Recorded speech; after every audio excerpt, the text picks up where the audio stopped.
नमस्कार, मी उदयशंकर महादेव चाकोते, सोलापूर जिल्हा मोठा महासंघ अध्यक्ष. आज आपल्याला माहीत आहे 27 नोव्हेंबर या दिवशी एक काळा कानून पास झाला. त्याच्यामध्ये एका ॲक्सिडेंटसाठी एका ड्रायव्हरला 10 वर्ष शिक्षा आणि 7 लाख रुपये मृत्यूदंड. सर्वप्रथम आपल्या सगळ्यांना माहीत आहे की आज हा देशात 30% ड्रायव्हरची कमतरता आहे आणि हा व्यवसाय आज ठप्प होत जात आहे. अशा ह्या काळा कानून कायद्यामुळं एक ड्रायव्हर आपलं पूर्ण घर 24 तास सोडून घराच्या बाहेर चालतो, पूर्ण जीव हातात घेऊन चालतो. त्या निमित्ताने तिथं त्यांना काय तर झालं आणि त्या हाताने चुका ॲक्सिडेंट झालं, मग तो ड्रायव्हरला त्यांनी सजा केली.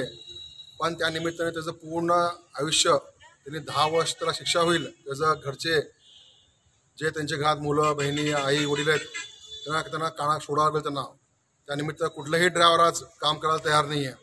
आज हा ड्रायव्हर संख्या जवळजवळ घटत आहे आणि अशा निमित्त काळा कानूनमुळं यांना काळमध्ये आपल्याला माहीत आहे हा भारत देश 70% इकॉनॉमिक हा ट्रान्सपोर्टचा जात आहे. पण असं इकॉनॉमीत धक्का झाला तर 100% इफेक्ट पूर्ण इकॉनॉमीवर पडणार. म्हणून मी सरकारला निवेदन करतो की हा काळा कानून रद्द करावा आणि जसं ते तसं हा बिल पारित करावा.